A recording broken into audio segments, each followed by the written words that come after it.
What's going on, you guys? It's your Huggable Hipster here, and welcome back to today's episode of The Casual Nerd. I legitimately just walked in about, 20 or so minutes ago from doing groceries, so if I look like a hot mess, distress is probably why. I think I know something that will make this look complete, because I don't feel complete right now. Okay, yep, there we go.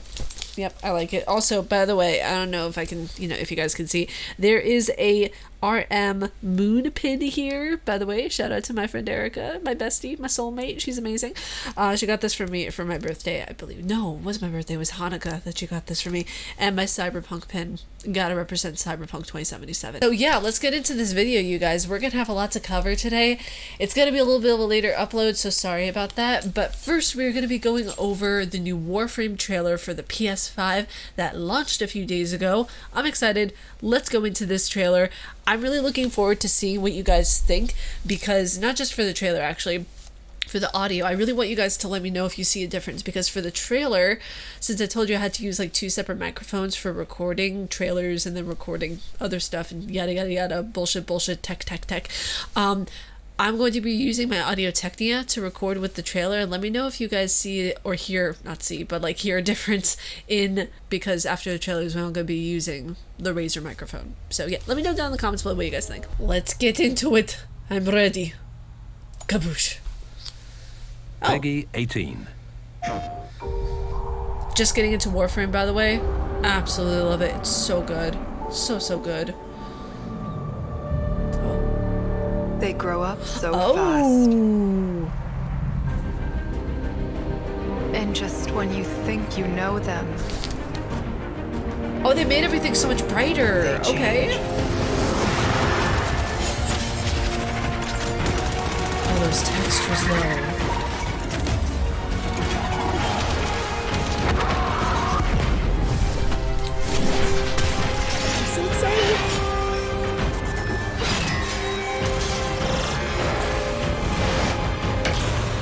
Wow. A new generation is coming. Unexpected. Unafraid. Very interesting. Unstoppable. And they may change everything.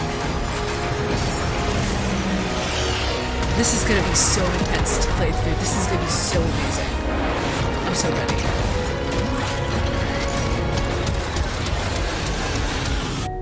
Will you be among them? That's it. Oh, by the way, Excalibur. That's my character that I play on Warframe, by the way. I know they have Warframe on PC and Xbox as well, so I'm really looking forward to see how the different comparisons will be like versus the Xbox and the PC and the PS5 and even the Switch. I believe they have Warframe on Switch, which I can't imagine playing that on a Switch, but it's really interesting to see nonetheless. So let's go on to the next news that we have for today. Today we have 5 articles. That's the goal that I'm shooting for each Casual Nerd episode. I'm either planning on having 5 or 6 articles, depending on which one.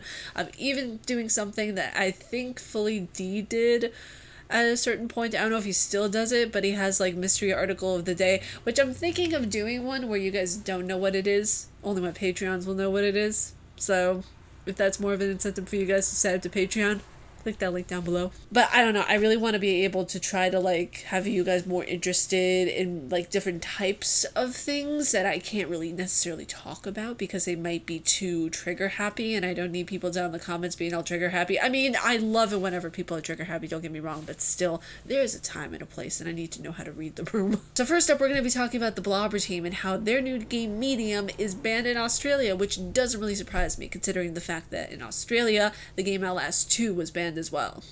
So it states here in the article that the Blobber team's upcoming game, The Medium, has been banned in Australia, categorized as refused classification by the country's rating board. It's not over yet, though. The game could still launch in the country. The Medium is an upcoming game for PC and Xbox.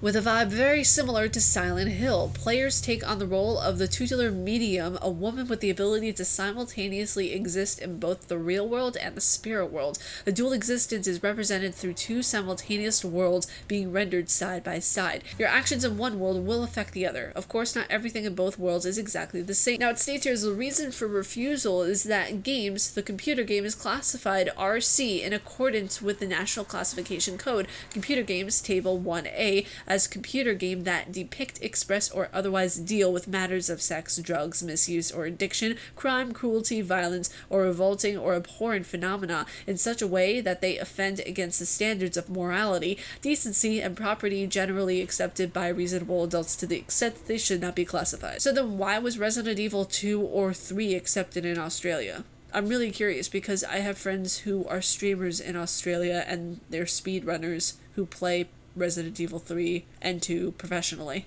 So, zombies don't question your morality? Okay, I got it. It's really shocking, honestly, how this game might be banned in Australia when it hasn't even been released yet. I mean, unless they have access to what the dev team is doing, I really highly doubt that they know what's going on in the inner workings of this game. And on top of Medium news, the Medium has been delayed to January of 2021 as well, on top of everything that they're going through with Australia.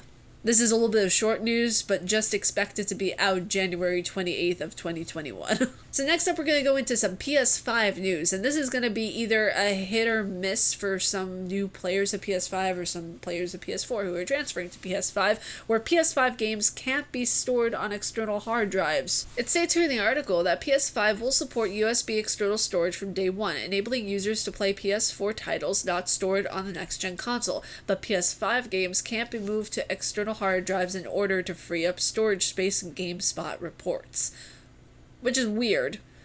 I mean, unless they're really, really huge and they won't fit on another drive.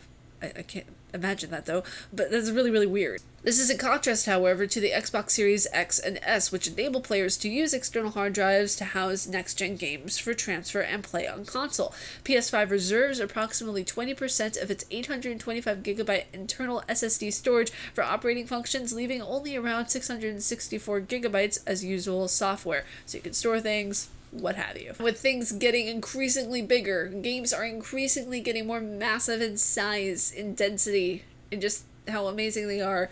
You're going to run into some issues with storage space, which is why so many people are already getting the external storage, well, actually not technically external storage because it goes into the Xbox, it's the extra storage for the Xbox, which is around $225. So I don't know if Sony has that planned, and if they do, let me know down in the comments below. I'm unsure if I saw it or not, but this is just ridiculous, honestly. Now, just to make you guys aware, the PS5 does not come out until the 12th, so 2 days from now, and tomorrow the Xbox Series X and S come out.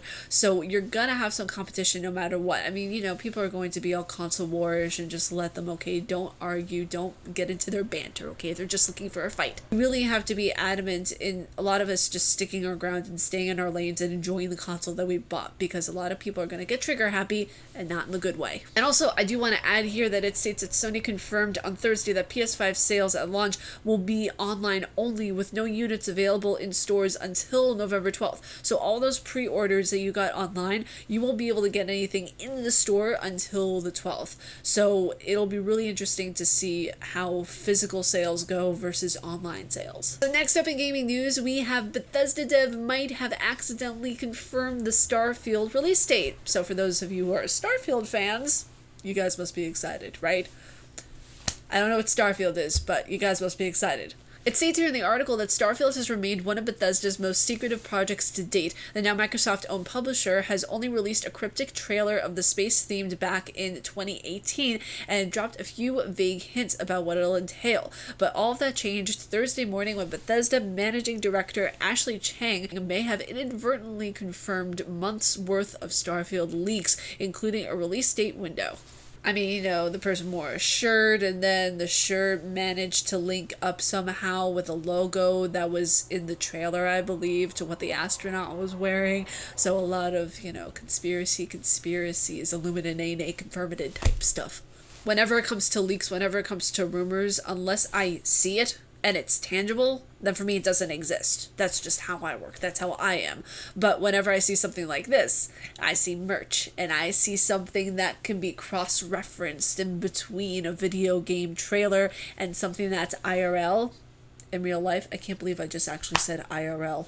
I'm starting to talk how I type. Help me. I can see something, a physical representation of something, then yeah, there's a little more grounds to go off of. But if I don't see anything, if I see no evidence, if I see nothing that I can cross-examine with another thing, then it's pointless and fruitless. And lastly, in gaming news, we're going to talk about the Avengers. Square Enix.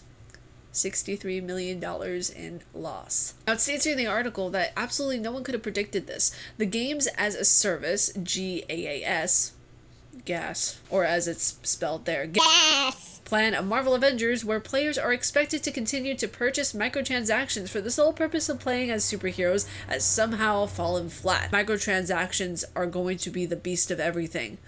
I mean, I am a firm believer that loot boxes and DLCs and some microtransactions have their place, but not like this. Now, it states here in a tweet actually by David Gibson that Square Enix reported yen $6.5 billion loss for HD games driven by Marvel Avengers, would not say how many sold, but that the volumes were 60% of plan, implies that the cost over 100 million to make, but only sold 3 million or so. Ouch. Only selling 3 million?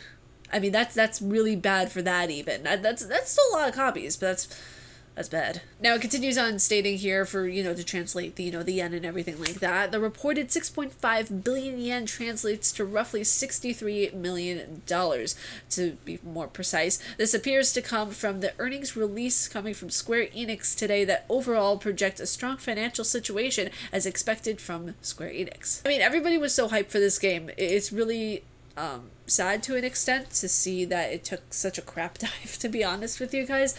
A lot of my friends who had played Marvel Avengers said that some of it was good and some of it really needed work. There were a lot of bugs, there were a lot of glitches that were happening. If you spend 100 million on a game, that's not supposed to happen. Oh, almost $100, let's say, for a game, which actually some games, including Assassin's Creed Valhalla, they do run upwards of $100. Actually, 119 to be exact for the Ultimate Edition. If that's gonna happen, I want that thing to clean my car. I want it to pay my rent. I want it to do everything. I want it to make me a cup of coffee in the morning when I wake up so I can prepare for the BS that I'm about to be delivered throughout the day. I swear, it should do everything for me. If it's going to cost me that much, there should not be bugs. Never in my wildest dreams would I ever expect a game to be such a crapshoot as Marvel Avengers. And a lot of people enjoyed it, and good for them, but the majority of people who have played Marvel Avengers, at least from what I'm hearing in my circle, and from what a lot of people are telling me, is that it could have been better. I'm not a Marvel fan, I'm more of a DC fan, and that's already a problem for some people. So whenever I discuss Marvel, I don't want to step on too many toes, which is probably already happened with this video. I don't want to step on too many toes because I don't know the Marvel universe as well as I know the DC universe, but regardless, I'm looking at a game objectively. I look and I see the bugs. I look and I see the storyline. I love the fact that they included it from the fans' perspective in the first part of the game, but as the game continued on, it was repetitive, got boring. But if you guys like my face and what I do, please be sure to subscribe and hit that bell down below because I make videos every Monday, Wednesday, and double uploads on Friday. The video that is coming out on Wednesday is Amnesia Rebirth Review. I'm so excited about this one. You guys, this game, all I can say is be sure to watch the review, okay? But be sure to stay casually nerdy, and I will see you all in the next one. Peace.